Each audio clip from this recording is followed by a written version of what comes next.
Henry Pontarelli from Lisa Weiss Consulting and Andy Medeiros with Eden Housing are going to help us understand the development side of this equation and some of the economics, but they're going to do so in a pretty careful way, because we're not just talking about big developers coming in and building stuff, but we're going to talk about equity, we're going to talk about affordability, we're going to understand a little bit more about broader community. And Henry's going to sort of introduce economics, maybe a little economics 101. Great, thank you, John. We have the clicker. Yeah, thank you. It's really a pleasure to be here. It's great to be working in Richmond again. We started working in Richmond in 2012 on the Livable Corridors Plan, and did the housing element updates in the 14th and 15th cycles, and then worked on the Richmond South Bay Specific Plan. We're on this team to help bring an understanding to the community and to the project about what the market forces are and how market forces in the Bay Area and Richmond and Point Molate will affect different land uses. And from our perspective too, this is still information gathering from the community, what the community wants to achieve here. And also want to acknowledge too, we talked about protection of the watershed, we talked about eelgrass, we talked about ecological services. There's three ways that a component can contribute to the community: environmentally, economically, and socially. We're going to be talking about economics here, but we're also have a broader perspective on how these developments and how potential development could serve the community from an equity and from a ecosystem perspective. That said, we live in the Bay Area. We are linked with these 9-county region here, and that's experiencing this amazing growth. Actually, the GDP in the Bay Area right now is, I think in 2016, it was almost $715 billion, which would make the 9-county Bay Area the 19th most productive country in the world if it were measured up in the top 25 countries. The question is, how do we link that prosperity or the fire that's going on in the Bay Area with Richmond and Point Molate? How do we take advantage of some of that power? So we also have some of the highest median wages in the country. We outpace Boston, Austin, Seattle by several thousand, LA by $13,000 a year. So when investors look at where they're going to invest, when companies look at where they're going to expand, where they're going to establish employment centers, when workers are thinking about where they're going to move, these are all things that influence their decision. So again, how do we make this connection between the prosperity in the Bay Area and what's going on in Richmond and Point Molate? Here's some of the concepts we talked about. Wages and GDP. We've also got an economy in the Bay Area that is really diverse. Houston, for example, is really focused on oil and gas exploration. The New York metro area is really focused on finance. In the Bay Area, we've got consumer goods, we've got financial services, we've got tech. We've also got the home of what I believe is the net zero or net positive engineering approach industry. And that's something that we really want to integrate into all of our discussions when we talk about development. This is where we start to hit our stumbling block, the cost of living in the Bay Area. And this is where things really start to hit home. I think this is the area, this is the metric that shows that's probably the biggest stumbling block for equity and sustainability in our Bay Area. The cost of living has grown by, in the last 10 years, has grown by over 30%, has outpaced wages. So in Richmond proper, Richmond is not buffered from these forces or these opportunities. We'll see here, in 1997, this chart is home values, and it's really used as a proxy to understand how the forces outside of Richmond are affecting Richmond. In 1997, home value was 163,000. During the height of the market in 2006, it went up to 480, and then at the trough after the economic downturn, we were back down to 1997 levels at 165,000. In 2017, we're back up to 475. What does that mean?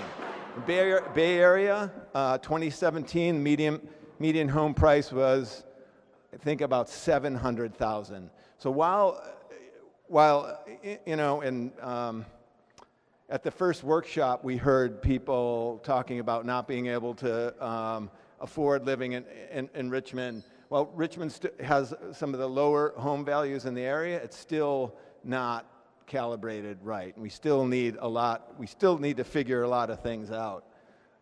Residential permits, again, this is kind of illustrating that the market in Richmond is not buffered from what's going on in the outside world. The permits that were approved in the city of Richmond kind of follow that brontosaurus-like graph that rises when the market is good and falls when the market is bad.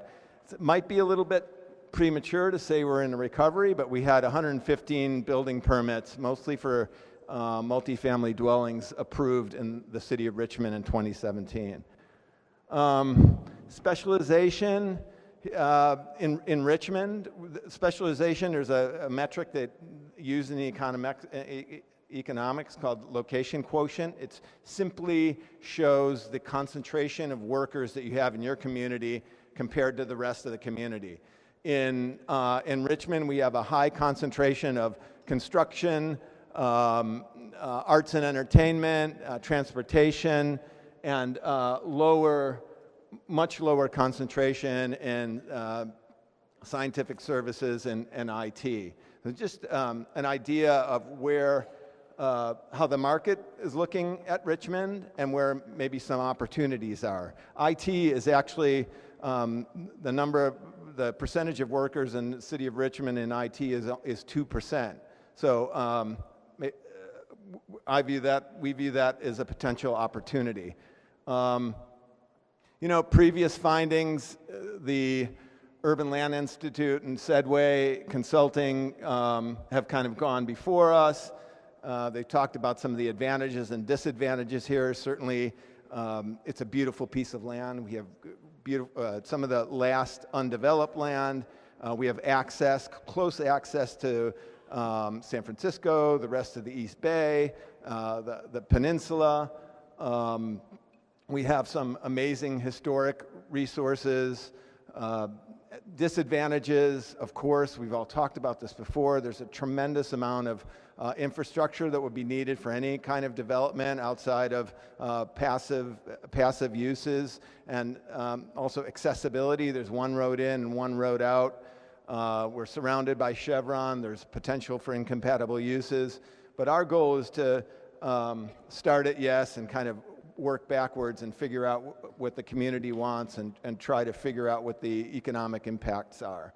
You know, anyone who comes in here and looks at any kind of development is going to look at the costs, the risks, and the returns. So it was a 101, and we greatly shortened that tonight to give more opportunity for discussion. So we look forward to answering questions. Great. Our next panelist. Good evening, everybody. My name is Andy Madeira. I'm slideless, so I don't need this. Yeah. My title is Senior Vice President with Eden Housing. Eden Housing is a not-for-profit organization. We're 50 years old this year. We develop affordable housing across the state. We have in our portfolio about 9,300 units. We also manage those properties, and we provide resident services. Okay, sorry about that. Is that better? Okay. Should I start over? Okay. So my name again is Andy Madeira. I actually run development for Eden Housing, which is a not-for-profit organization. We develop affordable housing for families, seniors, and special needs populations. We have about 9,300 units across the state. Most of those units are actually in the Bay Area, and we actually do have a property in construction now in Richmond, a senior property called Miraflores, actually, that will actually hearken to some of the issues that were raised today. Just a little bit about how affordable housing might tie into a sort of public lands reuse like Point Molate.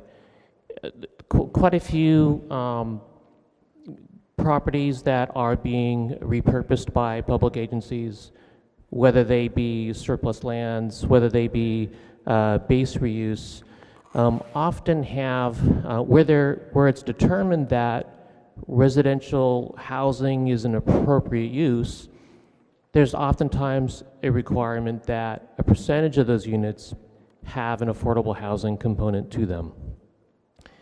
Sometimes those are units that might be for sale and integrated throughout the community, and sometimes those might be a standalone community, a standalone apartment building, or even a whole community itself that will really serve a diverse population.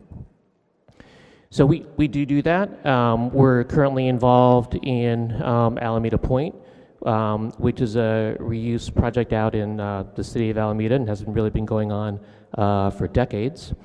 We're one of many organizations that have been working with the city Concord at the Concord Naval Weapons Station to try to ensure that affordable housing and special needs housing are integrated into that redevelopment.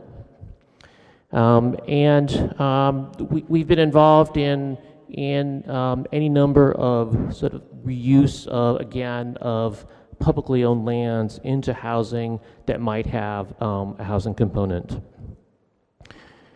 The housing is really, again, where it is, when we say affordable housing, it means that it's income restricted.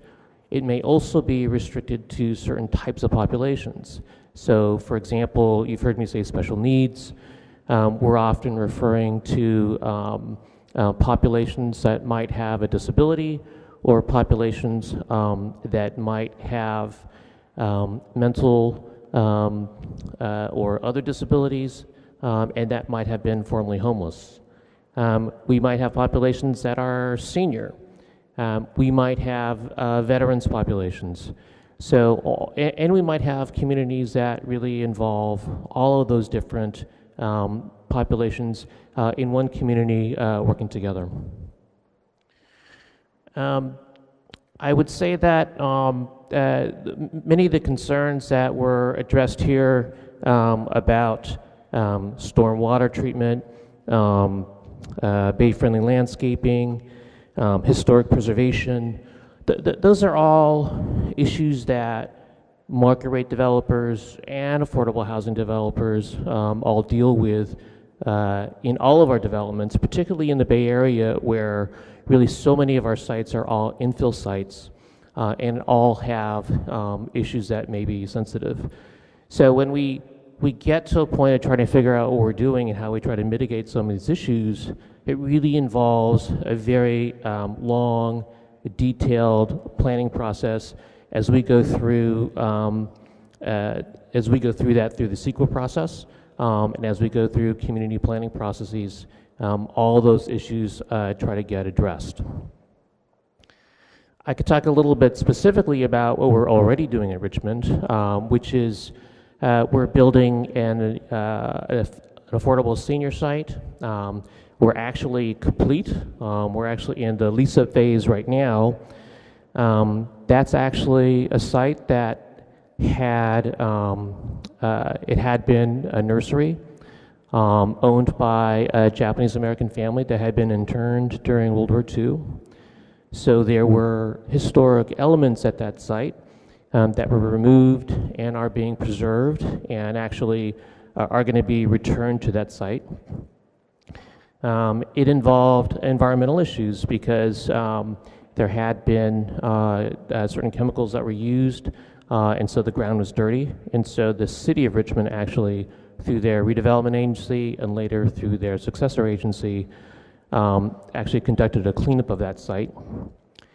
And you also may be familiar that there's actually also, there is actually an underground creek that runs through that site that as part of the work that we're doing with the city of Richmond, we're actually in the throes of completing a linear park that runs along that creek that is actually tying that neighborhood over to a trail so that there's a walkable path now to the BART station.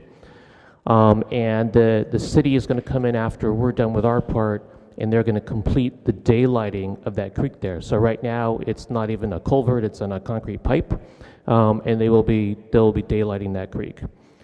So there's actually a lot of benefits that we can also bring to a site where there are environmental issues that need to be addressed.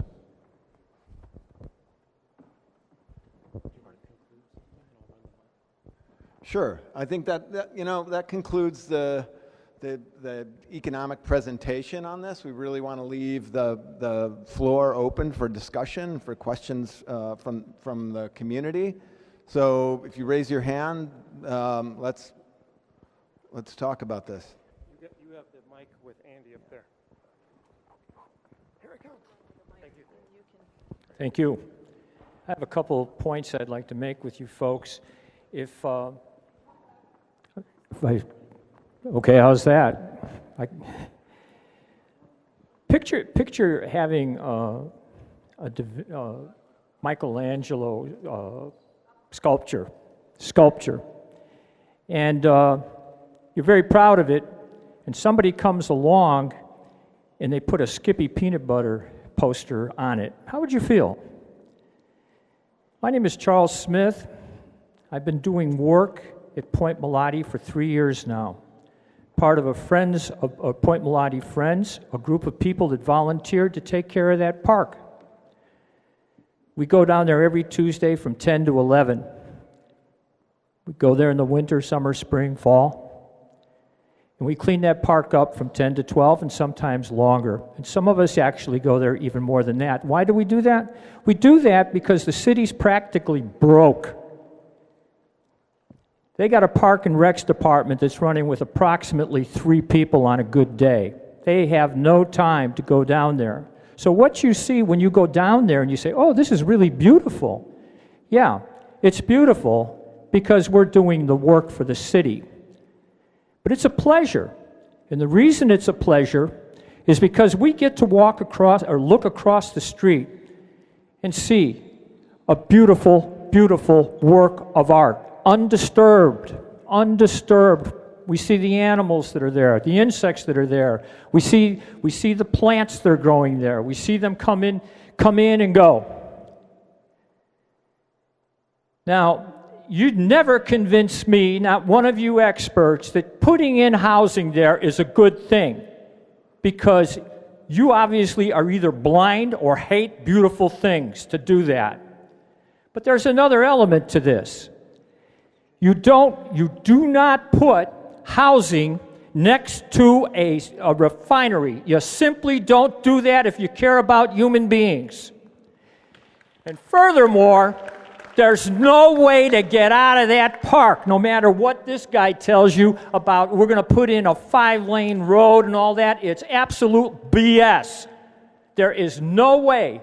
That place has been isolated for years, and the reason it's isolated is they can't figure out how you can get people in and out. So if you say, well, what about the people with the military with 25, 30, 40 people?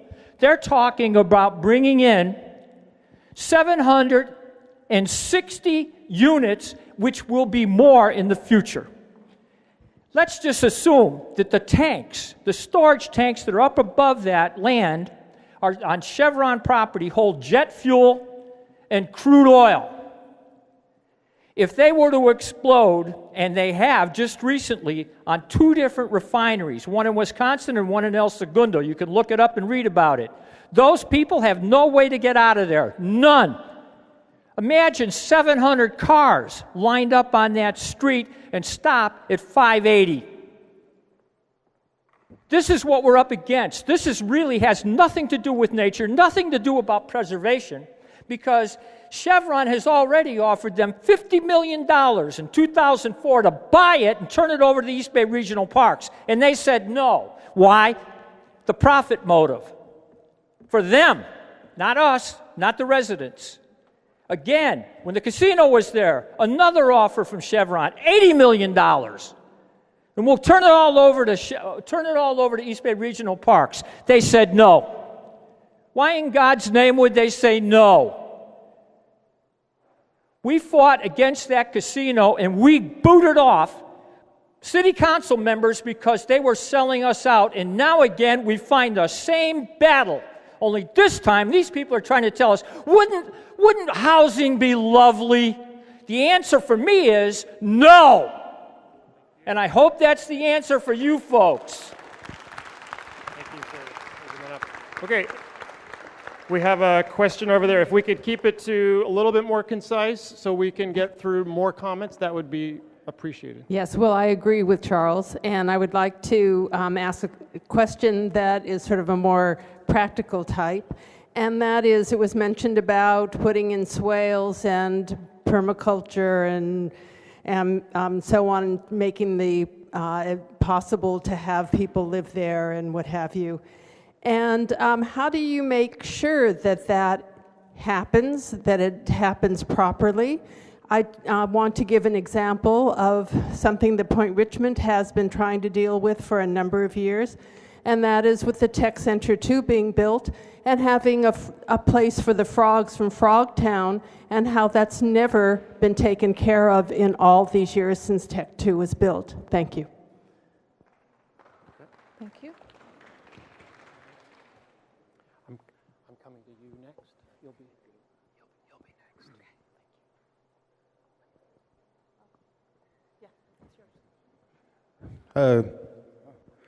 Good evening. My name is Sherman Dean. I am a resident out here in Richmond as well, as someone who has personal experience out at Point Molate, and also understanding that there is most likely going to be some housing out there. I'm actually interested in what definition of affordable you guys are talking about when you say affordable housing. What algorithm are you using to draw this this definition? Whose income are you comparing this to, and what does it have to do with the residents that actually live here in Richmond? That's one part, and the second part is there a plan for involving the people of Richmond on the development of this as far as jobs, getting paid, or anything like that? And if so, would it make sense to have them working in an area or developing an area that they themselves wouldn't be able to afford to stay in once it's done? So that's the end of my questions. So I can, again, when we say affordable housing, it's because those units are regulated to be affordable. And the rules on how those units are regulated are really determined by several government agencies, depending on what the funding source is that helps to develop the housing. But generally what we refer to is something called area median income. And so HUD every year publishes statistics on what the area median income is for families of a variety of sizes. These are specific entities that you guys are seeking information from for this specific area, for this specific population of people. Am I correct? Correct. Okay, that's all I want to know. Yeah. We broke that down. That was the short answer. There was another. Was there another part to your question that we needed to answer? Just local jobs and involvement in the construction process. So we're not a general contractor. We will hire a general contractor. But those general contractors, when we work in Richmond, they are required to then post jobs and post subcontracts with the city. So they work with the city to advertise those contracting and job opportunities. And other developments around the Bay Area, Candlestick Point in Hunters Bay Point, have those kinds of requirements for developers, for local hires, and so those are important initiatives. Yes, hi. This may be simplistic, but I'm a little confused about these two last speakers on the panel and their relationship to the visioning process. Who is Lisa Wise Consulting and who are Edom Homes? It almost sounds like you're already making plans for how you're going to contract out with your contractors. And so I just would like more information about these. Great. Let me answer it from the why are we even having these folks being part of this. This is a complex process. We're trying to tap the resources of some experts around the Bay that can help us understand land economics, because there is ultimately what works out there, what could be either be sold, what funding can come in. So these folks, and in the case of Andy from Eden Housing, has volunteered their time tonight just to help us understand the affordable housing development world. They have no role or stake, or Andy has no role or stake in this project from a development standpoint, but he's an expert, and we appreciate his time. Henry is part of our team offering consulting services. So Lisa Weiss Consulting, they are land economics. They've worked with the city of Richmond. They have an understanding of housing and housing demand in Richmond. And so they're also informing this process. They're not doing a lot of original work, nor are they part of a development process. They're part of this vision. Hope that answers the question. And if you have anything else you'd like to add, Andy? Yeah, I mean, we have not been involved in the planning process here at Point Molate. We've not been involved in any of the previous workshops that you've had. We're really here because we've done development of affordable housing in Richmond. We are sensitive to really the sort of local diversity and equity issues here in the city. We have worked with local partners that really are based here, and we can provide our insight if that is a direction that folks want to go. Great question. Thanks for the clarity. Jim had his hand up next, and John, there's one back here. Okay, Jim's going to be second. Okay. I come from another city, and I'm coming. Oh, right. I come from another city, and so I'm a relatively recent Richmond transplant. What I wanted to point out is elsewhere in Richmond, I see them bringing in housing. This is going to bring in 1,200 people, let's say maybe 200 children. And I want to know whether you're going to leave out not having space specifically addressing children's needs. I mean, the tot lot situation in the city of Richmond is bizarre, in my opinion. And I'm going to hope that you will do family housing. So I just want to point out, I haven't heard that. I haven't heard how they're addressing schools. I don't understand how you're going to get the kids to the schools. All very good questions. I think it's safe to say our panelists don't have a lot of specific answers because that's not where we are, but I think those are all the right questions from where I'm sitting. I mean, I could tell you on tot lots that affordable housing, when we do family housing, and we do quite a bit of it, we are required to provide outdoor play spaces for the families that live with us. Thank you. Bless you. So, in following up with this woman's question, a couple of things. I don't think we've ever really gotten a good kind of explanation of how the economic consulting, what questions I'll be asking, because there are some questions from the public like, what would be the cost of city services? And this woman mentioned schools, services for children, if a housing was done there. So it would be helpful to know what kinds of questions the consulting on economics will be looking at, and if there'll be questions from Richmond people. I think secondly, a very important question that we hope to hear, and I think we would have hoped to hear in any kind of visioning, is the impacts in terms of the traffic at I-580. A lot of us think there was a really incomplete EIR for 1,100 homes under the casino proposal as far as the I-580. So that's really an unanswered question. And secondly, lastly, more comments, but as a landscape architect, we look at a regional park as part of the mix at Point Molate as something that contributes to investment downtown in terms of attracting affordable housing. And I'd be curious if, Mr. Pontarelli, you could comment on that at all. Thank you.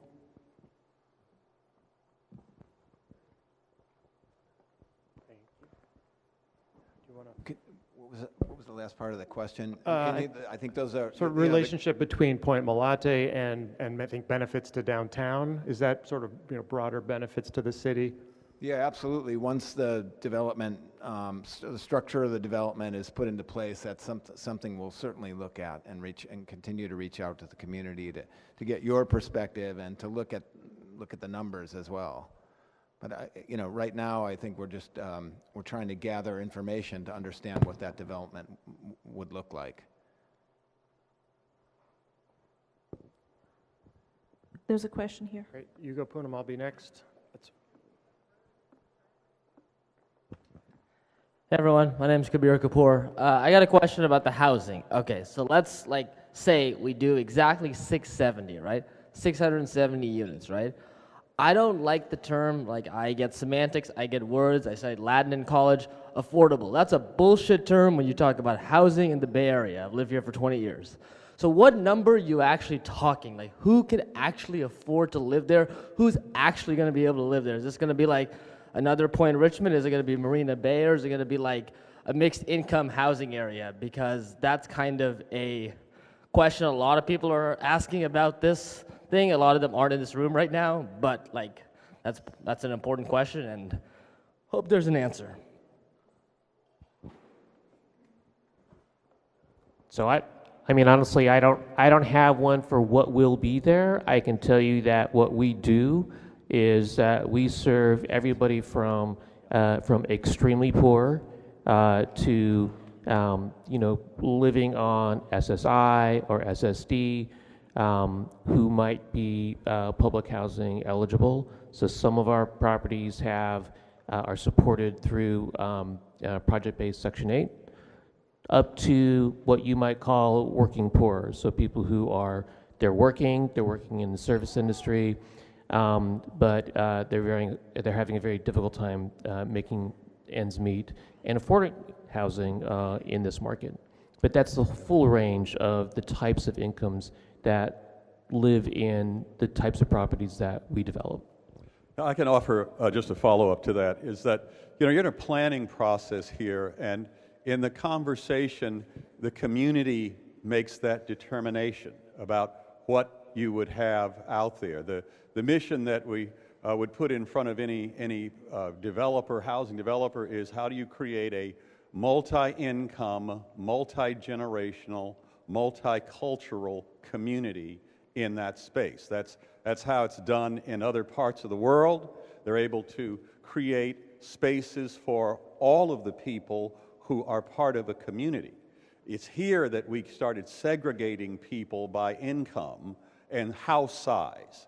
And so the idea, the opportunity is to design something that is more consistent with how people actually live. But that's the challenge that we're trying to put in front of the community here. Yeah, my question is related to the last two questions. And I wanted to ask our two panelists that were talking about economics and housing.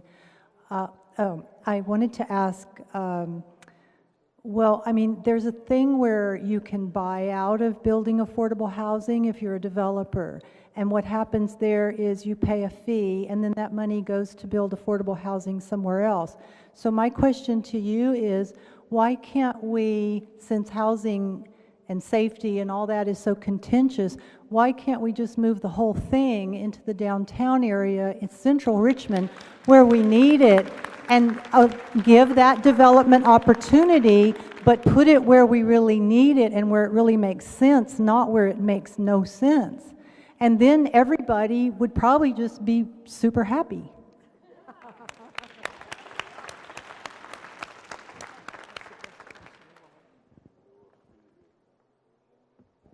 I'm not sure there's an answer for that from our panelists, but I think that's a great point.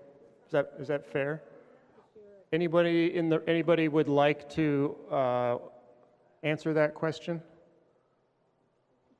I'm not sure that that's Andy's expertise. Is the question maybe specifically, what about transfer of development rights from this property somewhere else? Is there a technical mechanism for that? I can answer that one as well. Richmond, as you know, is made up of a range of districts and communities. You go all the way out to El Sobrante Valley, you've got Point Richmond, you've got the Central District here. We have plans in place and standards in place that are intended to attract development to the entire community. Just Tuesday night, the council completed a development agreement that will finally bring high-density development to the 2 vacant parcels that are right across from the downtown shopping center. Similar plans are to do development on the empty BART parking lot.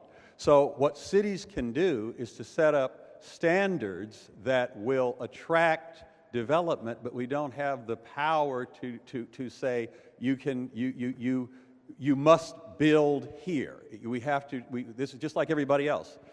If you look at what's happened on San Pablo Avenue, you see higher density buildings marching north from Oakland through Berkeley, through Albany, and next coming into Richmond. So we're going to see development occur in these core corridors. We're also going to see development occur in other areas where there are opportunities to develop. The housing demand now is at a crisis level. And so we're going to be seeing proposals to do development wherever there's an opportunity to practically do it. That's the answer to that. I have a question here. Thanks. So it seems like one of the kind of stories about Point Molate is that the costs of remediation and infrastructure and restoration are so high that the only way to cover those costs is to have the most profitable development, and therefore we should figure out what that most profitable development is. And so I'm curious if the people on the panel know of projects with similar costs that in the Bay Area that came up with really exciting community serving uses.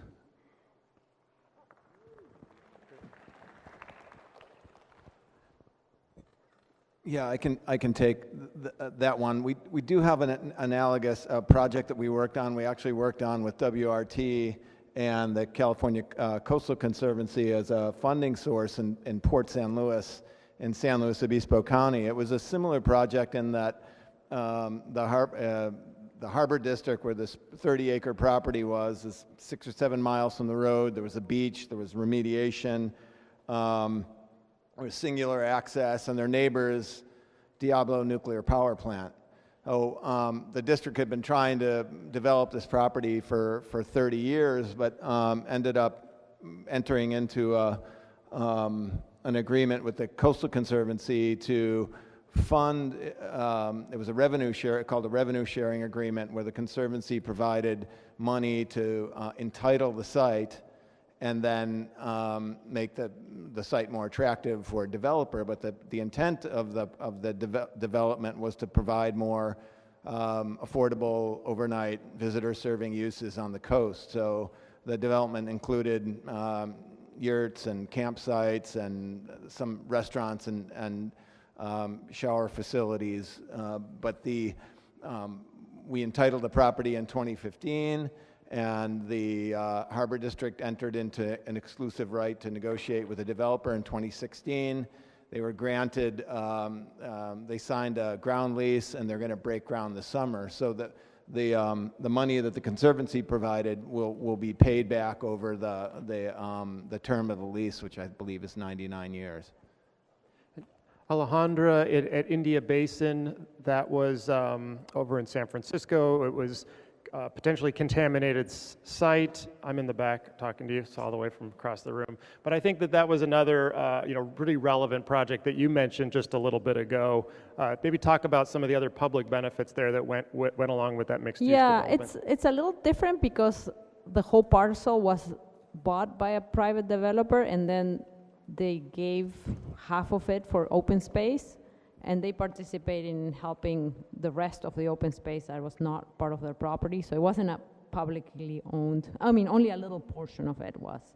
But yeah, the idea was that, and it's also a little different because that development is right on a very busy access road, so there is definitely access and bus stops and the infrastructure for access was there, but definitely kind of the development is going to provide benefits to the public as part of their community benefit agreement.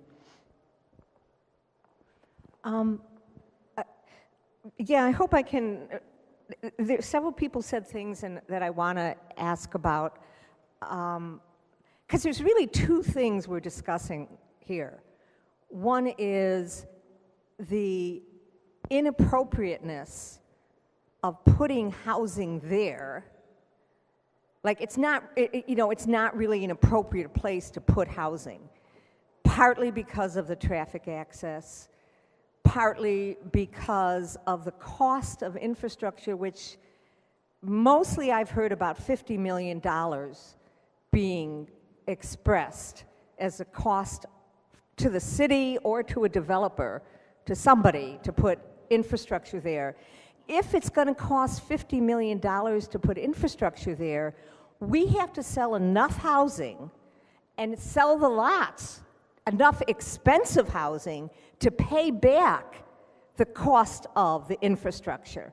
So, and I'm not talking about the cost of maintaining the infrastructure, which I guess would be property taxes, but property taxes would go to the cost of maintaining the infrastructure. It won't be gravy to the city.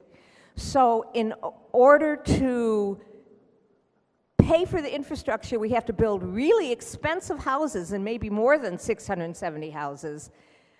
And you get this sort of tautological loop where we need the housing to pay for the infrastructure, and we need the infrastructure to pay for the housing.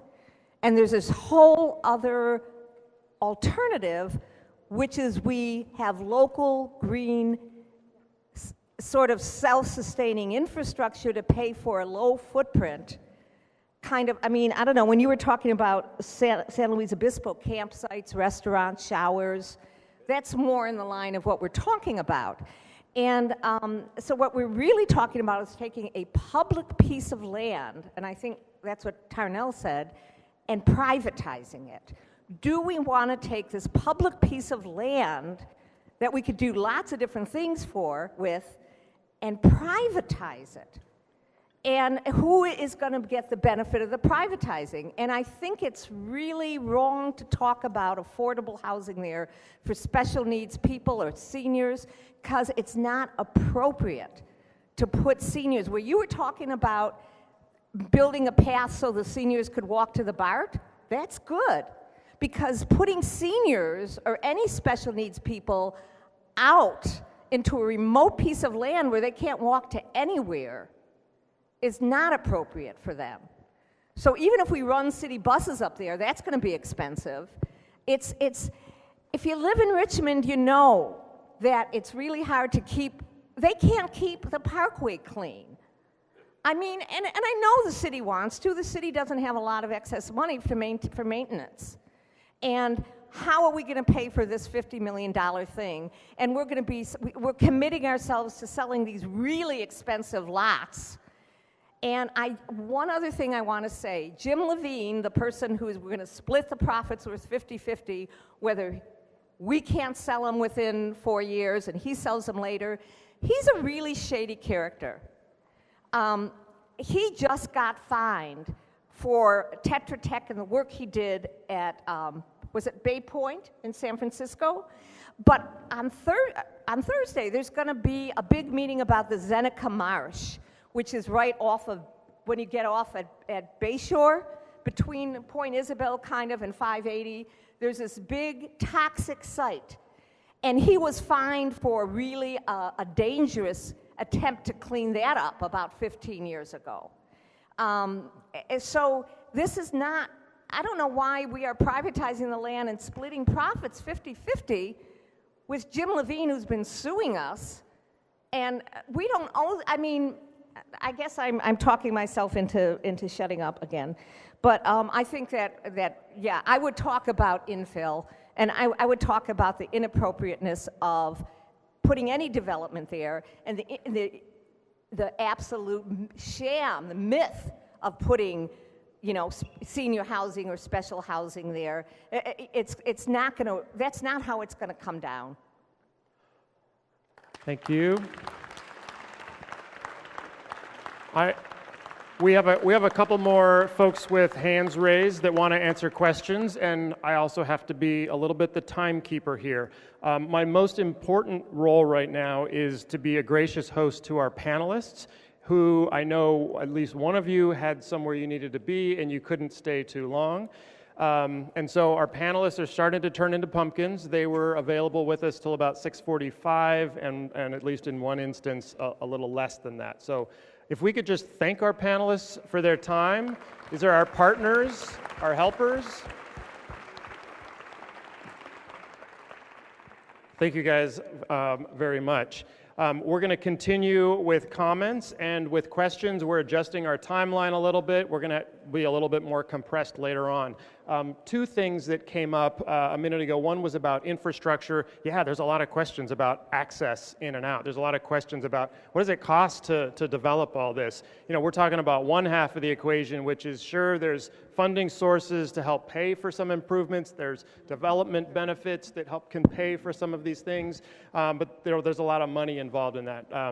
The recent council direction is to have a forum on infrastructure, so that's going to be scheduled, and we're going to be putting that together. So it'll be probably a smaller, more intimate, hopefully a better acoustic event than this one, and to talk about some of those issues. So that's how I want to answer that question, because yeah, there's some real concerns. And then the other point is, it's about tonight. It's awkward, right? We're all here. We're talking about the settlement agreement. We're talking about what the direction by the courts is to the city of Richmond that is really defining this vision. And I know a lot of people in this room don't want to really be having that conversation. I respect that. We get that. Our job here, of course, is a little bit at odds with that, because our job here is to talk about what would that look like? Where would you put that? How do you get a community out of that? What uses are appropriate? Is affordable housing appropriate? What types of housing? What kinds of combinations of open space, and where does that go? That is the task at hand. And the further agenda tonight is going to be asking you to help us with those questions. And I know that's going to be a tough swallow for many of us in the room that really don't want to test that. But we're going to ask you to help us answer that question. And to a comment that was raised earlier, if you want to help advocate for a different outcome that is contrary to the settlement agreement, that this process isn't really set up for that.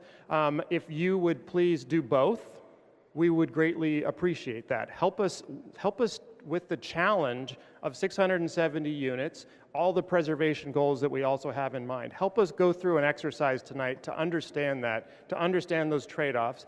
And for extra credit, show us another way, show us another vision that goes outside of the settlement agreement. It goes outside of the direction that your city council has given to this process and to this vision process. If we could please do both, that will make for I think, an effective meeting. We're going to go to additional questions, even though our forum has passed. You guys have additional things you would like to say? And the mic is passing around. Hi there. My name is Bruce Kaplan. I think many of us are very skeptical of the possibility of affordable housing up there. If you do the math, if you take $50 million and divide it by 670, you get $75,000 per unit in infrastructure cost, if 50 million is in fact the number. I kind of want to second the vision of if this development is inevitable, and I'm sad if it is completely inevitable without, well, I'm sad that our vision is constrained by the settlement and upstream particularly. But if it is inevitable, then it should be tied to benefits for people that never make it to Point Molate. And as we all know, there's 4 or 5 city blocks that are just empty, a few hundred feet from here. And I think it should be a condition of the Point Molate development to make sure that there's some real accessible, transit-close development done here, right here in downtown Richmond.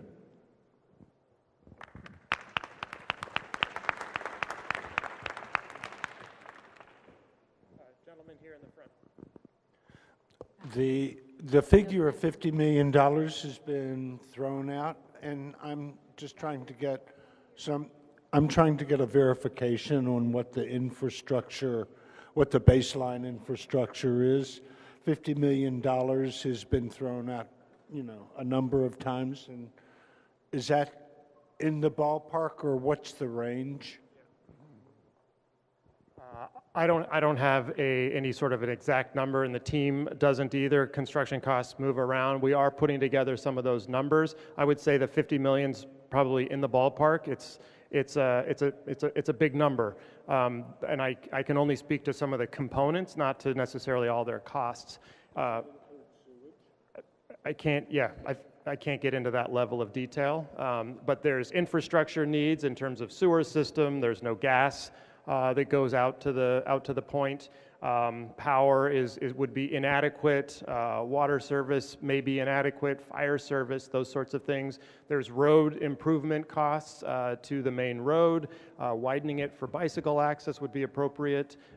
Interchange costs and some required improvements to ramps at the 580, whether that's going eastbound or that's going westbound or getting onto the freeway. A lot of costs that are going to be there as well.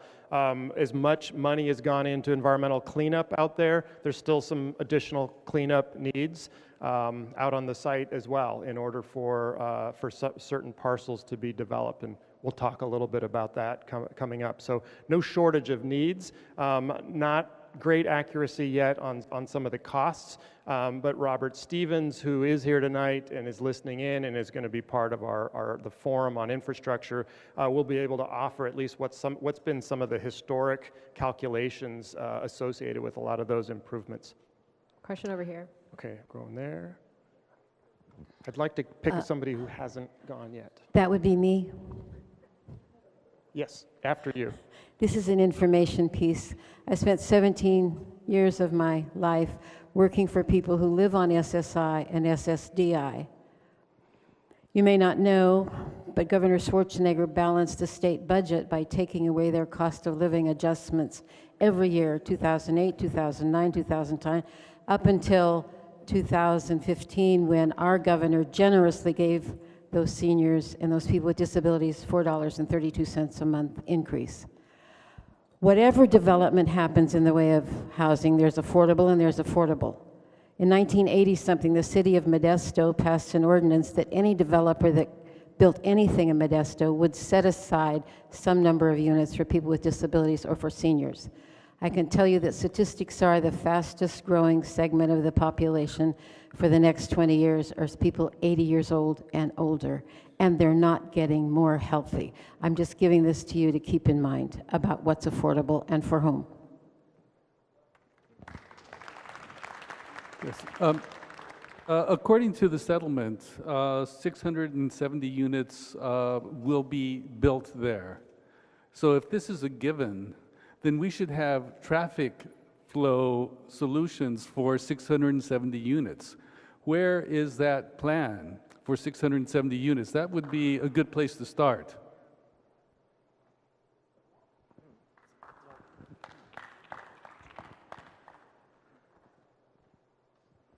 I'm kind of in catch-up mode, but I'm very curious about the EIR, and if the EIR that was related to the development of the casino, which is not happening, if that was dumped then, and a new one has been done with the current proposals.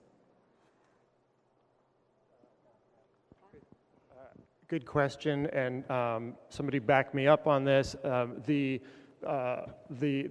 is validity in the EIR that was studied for the casino because EIRs look at a range of alternatives, and the agreement, the settlement agreement says as long as this falls within, sorry about that, thank you guys, that the casino EIR studied a range of alternatives, including non-casinos, that it's deemed to be valid for the program that's being discussed here in terms of understanding impacts associated with development, and including the traffic numbers, including the environmental impacts as well, because it studied a range of alternatives. So the judgment recognizes that EIR would serve for this project, and this project would then need to stay within that EIR.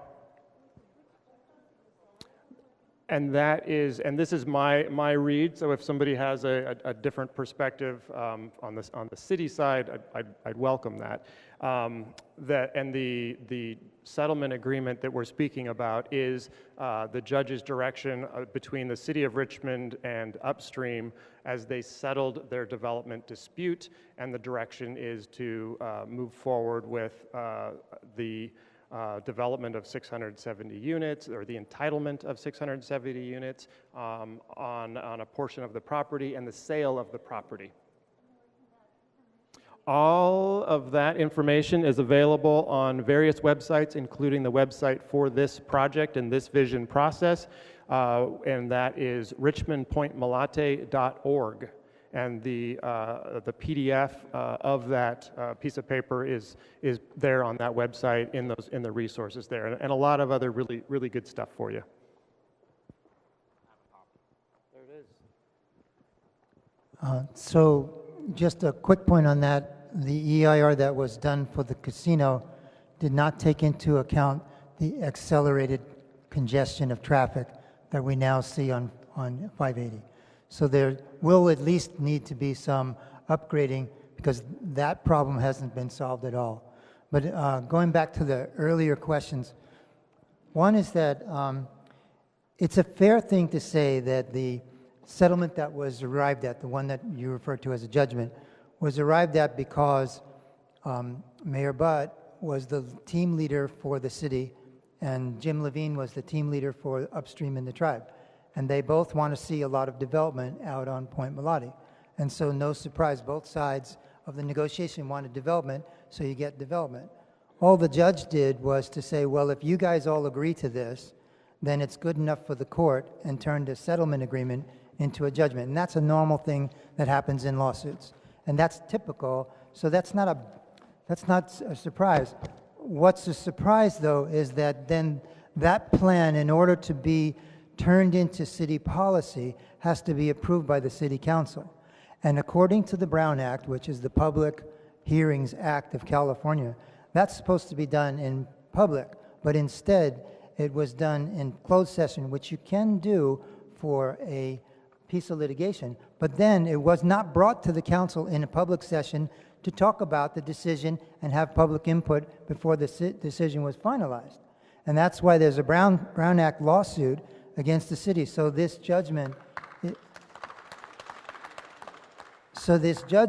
is frozen right now, and it's back in court. So this idea that it's a done deal, well, as John D. Rockefeller said, the deal's not done until it's done. And right now, it's not done.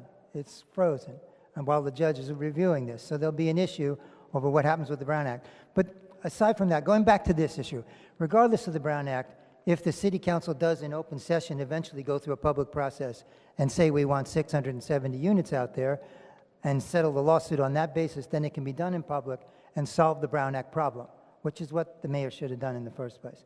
But now, going forward with the planning process, which is where we are, the question is, wouldn't it be better to take all that $50 million worth of cost and all of that resource we're going to do and put it in the downtown Richmond where we need revitalization instead of putting people out in the hinterland? It's bad city planning to take your money from the urban core and ship it outside. Look at what happened when they built Hilltop Mall. It killed McDonald Avenue. So from our point of view, putting it there and preserving Point Molate as a destination point, redoing and refurbishing Winehaven and turning it into a great commercial district, that would be a wonderful thing to do. Preserve the Osprey, have people come from all over the world to see Richmond, instead of turning it into another housing development that's going to cost us a ton of money, going to put all those people at risk, going to freak out Chevron because they're going to have a housing project next to a refinery. We could solve the problems with better city planning. And that's why I'm assuming 90% of you came out tonight to talk about better city planning. And so we're not against development, and I'm part of the Point Molate Alliance. We're not against development, we're for smart development. So we can do a great thing for Richmond. And also there's one other thing I want to talk about, economic equity. And that's this. If we go ahead and keep building luxury housing all over these places in Richmond along the shoreline and so on, we'll suck all the money that the city has for services to serve these rich places, and we will put the entire population of Richmond on a slow bleed so that the people who live here today won't be living here, and more well-heeled people will be moving in, and eventually the population that is working, like they talk about, well, we want to get people who are high-tech, because we only have 2% high-tech people in Richmond, and we don't really want the construction workers. Well, I want the construction workers. They live here. They deserve to be in the Bay Area. So, let's protect the current population we have and give them a little equity justice in this, and not strip them again and gentrify the place to the point where Richmond is no longer open to the people who grew up here. So, anyway, didn't mean to make a speech, but...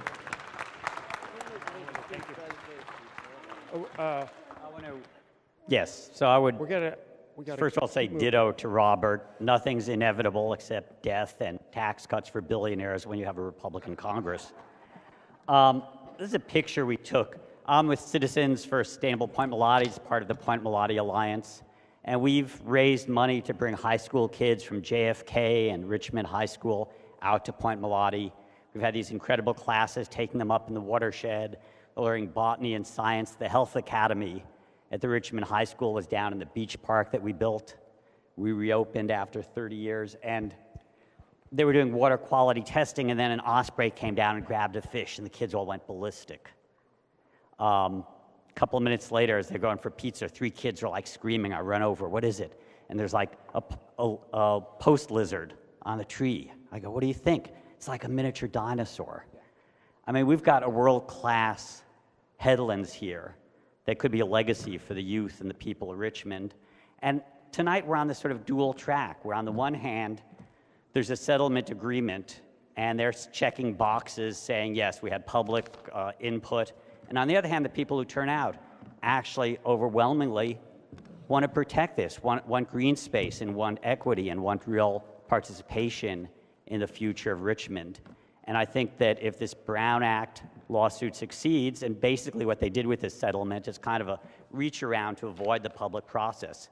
So I think in building the Point Molate Alliance, what we're trying to do is build a movement so that when we win the lawsuit against this ridiculous settlement, that we can jam the city council and that they'll never do this in the light of day, and that we're the people, we get to determine the future of this city.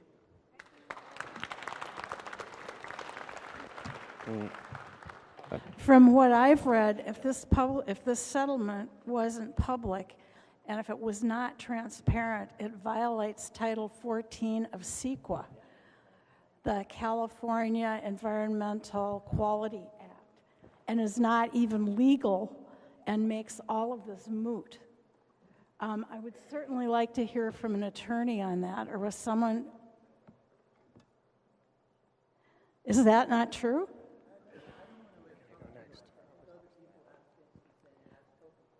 Well, if it's moot, what is the point of this whole thing? I think it's moot if it wasn't transparent. Title 14 is transparent, transparency, transparency, transparency. This doesn't sound like it was transparent to me. We're gonna do 2 more questions, and then we have some special participants. Thank you. I'm just a participant, not special. Dave Schoenthal, 18-year resident of Richmond. And so I was at the first visioning session. I brought my 12-year-old daughter out to Point Molate for the second time. And we were up in Oregon a couple months back, and we were at the Oregon State University. They have an amazing, beautiful tech and science research facility. And it was really one way in and out, which was similar to this. And we saw people coming from all over the place, all over the world, to learn about science and technology. And we were talking about that out at Point Molate. As here we're standing in a place where we can learn from our mistakes. We can learn about the environment. We can share the environment. We can have people come from all over the world and realize that Richmond is a place where we can learn from our mistakes and grow and learn about the environment together. So those folks who are working inside I love the idea about the research museum or something where we're learning about the environment there on site. But those folks who are working there, who are going to be making $30,000 to $50,000 a year, where are they going to live?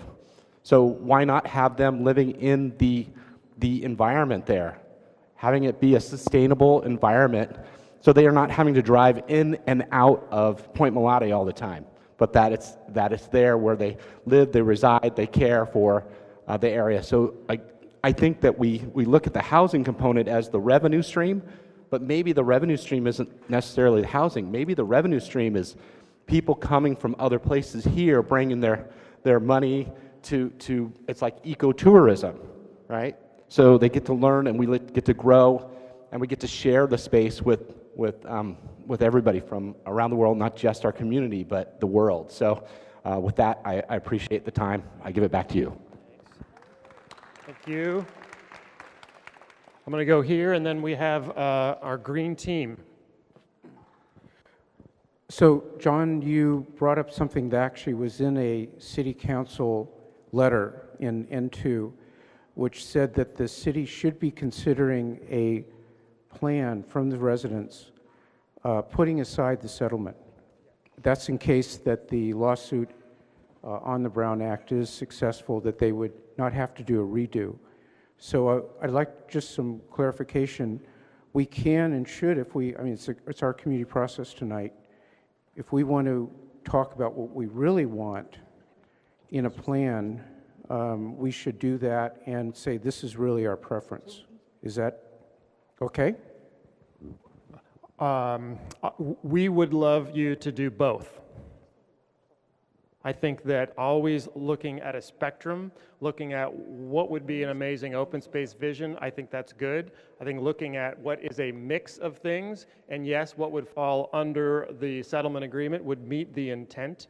The intent of the recent council action. Our structure tonight is around the settlement agreement, but we welcome in a vision process and in a public process, we welcome a host of ideas, and sometimes other ideas come out of a public process, and we got to be a little bit flexible to let that happen. So again, I would say do both. We've got some extra paper. Different teams can do different things, and so we'll get into a little bit more of the structure of our exercise that's going to follow, and we're running over. We've blown through our break, and so I do need to turn it over to our green team. Over here. Hi, I'm Joanna, and I'm part of Groundwork Richmond. Hold the mic really close to you. Hold the mic. Is this good? Can you hear me? Okay, so I'm Joanna. I'm part of Groundwork Richmond. And we had this youth summit event at Point Molate where kids came, youth, ages, I think it was 30 to 25, came and we had like kayaking. We did mapping to figure out what the kids wanted to envision to see what the area. Okay, this is hard. Okay. Also, there were just a lot of events. There was lunch provided, there was games, there was art, and there was kite contests and a raffle. So we did a lot so the youth there can figure out what they want to see in the future in the Point Molate. The most popular one was the Youth Sports Center, a community garden, a greenhouse. So it's something that the kids can learn and to help them develop through the environment, like nature-wise. So like a greenhouse, so they can learn about the nature and things on. Yeah.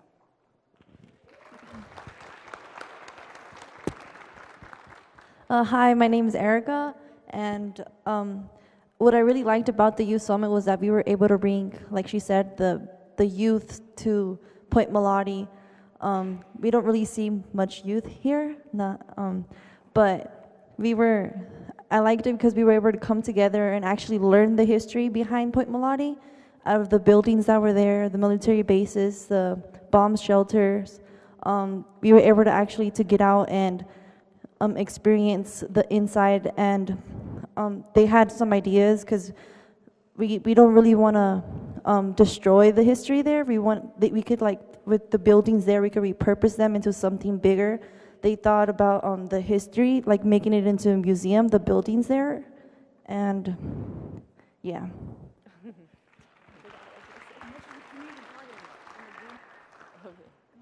Hello. Oh, my name is Manahu, and I'm part of Groundwork Richmond. I'm a green team member. Hold the mic right up against your lips. Is this better? Okay. Well, I was really amazed at the amount of people who showed up and had a say in what would happen to the future in Point Molate. I really enjoyed kayaking there, and I seem like a lot of the other youth as well enjoyed that. And I want to see more people come out there and have the opportunity to spend time in Point Molate. And then some other ideas that some of the young people had there was having a community garden as well as a greenhouse. Yeah, thank you.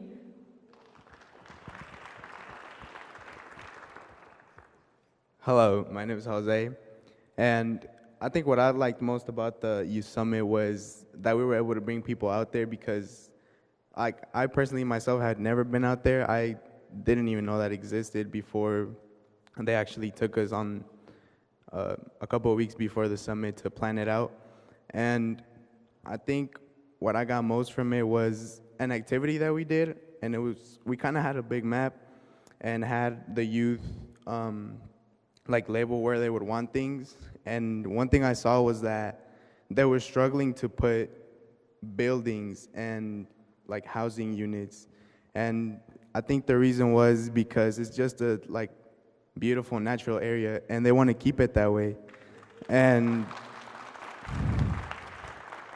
yeah, they also brought up like other ideas such as like sports fields and gyms and stuff like that, because we don't really have a lot of that in Richmond. And I mean, I think like the closest thing is like Gilman, and people like struggle to get there. So yeah, I think that's what really stood out to me from that.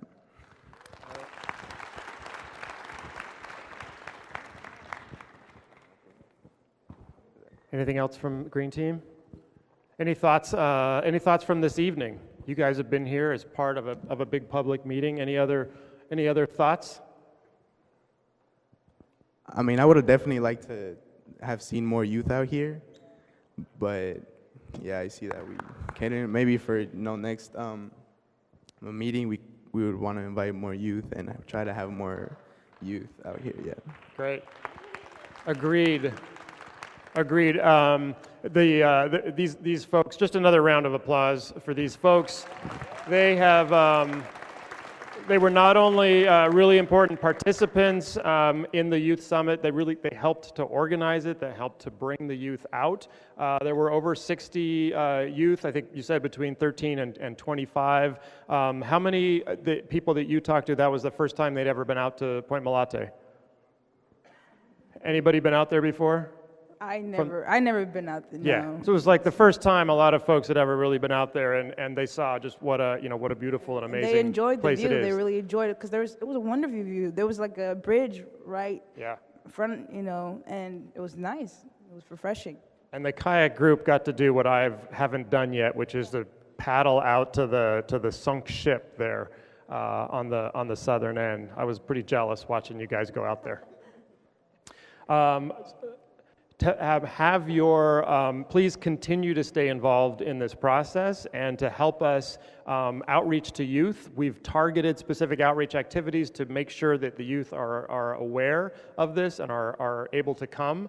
It's not an easy task getting folks to come out to meetings, and so this group is going to help us do that in the future.